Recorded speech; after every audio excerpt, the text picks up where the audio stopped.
Hi Ram students, I welcome all of you once again to the second part of lesson number 10, Force and the types of the forces. So let's recall once again whatever we have discussed in the last lecture. So students, in the last lecture, if you remember, we have seen that there are so many activities which are occurs around us, and all the activities are occurs only because of the type of the force which we apply on the any object. If we apply the force on the object, then only that object will change its place. Otherwise that object won't leave its place by itself. Okay, so what we have seen in the last lecture, we have seen that no object changes its position on its own. Force is required to move an object. If we apply the force, then only that object will move from one place to the another place. Force is used to change the direction of an object in a motion or to stop it. Like in this image, you can see that the motion of the football, it is changed by the force which is applied by the leg. Okay, and here in this example also, this tire, it is in the motion because the force is applied on this stick. And even this bullock cart, it is moving in the forward direction because of the force exerted by the bulls. Okay, so these are the different activities which usually occurs in the nature, and that is possible only because of the application of the force. Understood? What else we have learned? We have again learned that the force is not only necessary for changing the position, but it is also necessary for changing the shape of an object. Like in this image, you can see that the spring will remain its shape if we don't apply the force. If we apply the force with our both hand, if we try to pull it, the shape of the spring will change. That means what? The force is necessary to change the shape of an object. So even the force is necessary to change the shape of an object. And what else we have learned? We have learned the different type of the forces. So in nature, basically speaking, there are 6 type of forces are there. Which are the 6 type of forces are there? So let's see that over here. The first type of the force which you see, that is a muscular force. The second type of the force which you see, that is a mechanical force. Third type, it is a gravitational force. Fourth type, a magnetic force. Then frictional force. And the last but not least is the electrostatic force. In the last lecture, we spoke about what do you exactly mean by the muscular force and what do you exactly mean by the mechanical force. Let's see that once again. So what you can see that student over here, the lifting of the weight. Okay, and this lifting of the weight, it is done by the force which is applied by the body muscles. Okay, so what do you exactly mean by the muscular force? The force applied with the help of the muscles. The force which is applied with the help of our body muscle, they are called as what? Muscular force. Now what do you mean by the mechanical force?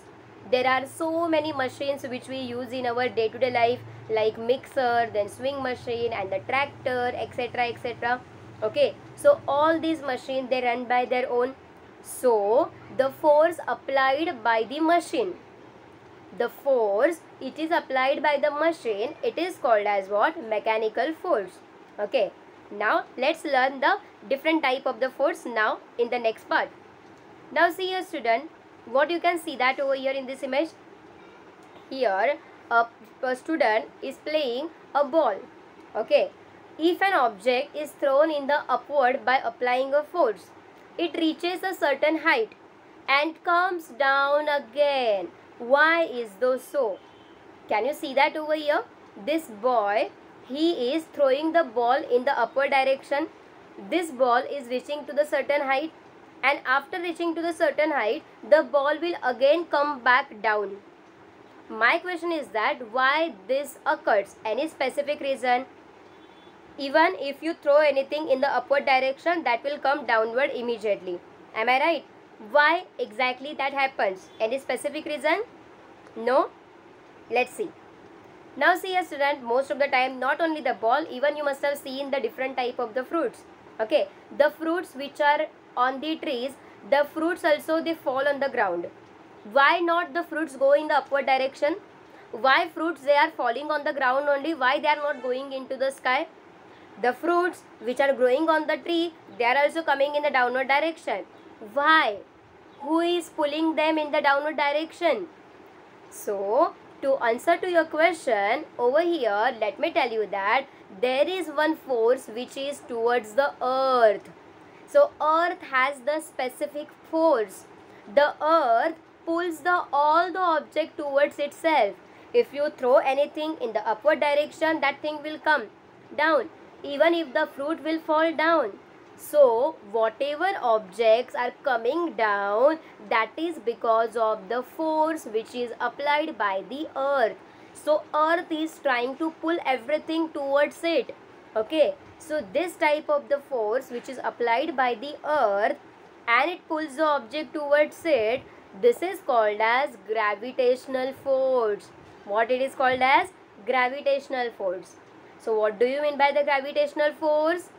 The force applied by the earth to pull all the object towards itself, that is called as gravitational force. Are you getting my point? So let me tell you that, student, over here, let's say this is a Fevikwik. Okay, so if I have thrown here, so let me tell you, I have thrown it and it is again coming back. I am throwing and it is coming down again. Okay, so if I am throwing it, it is coming down. So that means what, student? Earth is trying to pull everything in the downward direction. So this type of the particular force, it is called as what? Gravitational force. Understood? What do you exactly mean by the gravitational force? And do you know that Sir Isaac Newton, he is a scientist who discovered the gravitational force in the 17th century. So he was the first scientist to discover about the gravitation force. Can you believe that? Okay, do remember this name, the Newton. Newton discovered the gravitational force. So the name of the Newton you will hear in the further standard also. Okay, so don't forget the Newton. Okay, so do you want to see how Newton exactly looks like? See, the Newton somewhat looks like this. Okay, so Sir Isaac Newton discovered the gravitational force in the 17th century. Understood? So I hope so now you must have understood about the gravitational force. Now students, in this image, look here. The actions of the lifting of the sack, they are shown in this picture. Right? One sack looks empty here. Right? And the other, it is full. What is the difference do you notice in the way the two sacks are lifted? Now here look at the position of the person. Here the sack is empty and here the sack is completely full. Now what is the movement of the person? Any difference can you see here in this image? Yes, of course there is a difference, right? So can you see that here in this case? Here in this case, as the sack is empty, so the gravitational force on this sack, it is very less. Okay, the gravitational force on the empty sack, it is less, and that's why it weighs very less. Understood? So even on the sack, the gravitational force exists. Gravitational force does not only belong to us, but the gravitational force exists on the other object also. So the gravitational force on the empty sack, it is less. That's why the weight is very less. On the other hand, let's see here. The sack is very heavy. Am I right? So the gravitational force on the bigger sack is greater. So the bigger the sack, the more the gravitational force. So because of the bigger sack, there is a more gravitational force, and that's why in another language we can say that the bag weighs more. Understood? So what we have learned from this part? We have learned that over here greater force must be applied to lift the greater weight. So if you want to lift any greater thing, so you have to apply the great force. If you want to lift the light weight, so you have to apply the light force. Okay, so depending upon the gravitational force, you will have to apply the force. Understood? Now student, suppose if we place a magnet on the table, and suppose if we put the iron nails towards the magnet, what will happen? What happens in this situation? Any idea? if you put a magnet on the table, and on the same table if you put a lot of iron nails, so what will be the action? Any idea? Yes, your guess is absolutely right. Somewhat this will be the, somewhat you can see like this image, right? So the many iron nails, they will be attracted toward the magnet. Am I right? So iron nails are attracted towards the magnet. So this type of the force which is exerted by the magnet, the force which is exerted by the magnet, it is called as what? Magnetic force. What do you mean by the magnetic force? The force exerted by the magnet, it is called as magnetic force. Understood? So the magnetic force is mostly applied by the magnet itself on the iron material usually. Understood? So I hope so students, whatever we have learned today regarding the gravitational force and the magnetic force, you must have understood that. So what do you exactly mean by the gravitational force? The force applied by the earth to pull the object towards itself is called as gravitational force. So if you throw anything in the upward direction, it will come down. So that is because of the force applied by the earth. So this type of the force is called as what? Gravitational force. So who discovered the gravitational force? The Sir Isaac Newton. Sir Isaac Newton discovered the gravitational for the first time in the year 17th century. And again, at the same time, we learned that greater force must be applied to lift the greater weight. On the empty sack, there will be low gravitational force, and on the bigger sack, there will be more gravitational force. So more the gravitational force, the more object will be heavy. Lesser the gravitational force, the lesser the lower the object will be. Okay, so that means what? Greater force must be applied to lift the greater weight. Understood? And what else we have done today? We spoke about the magnetic force. So what is exactly meaning of the magnetic force?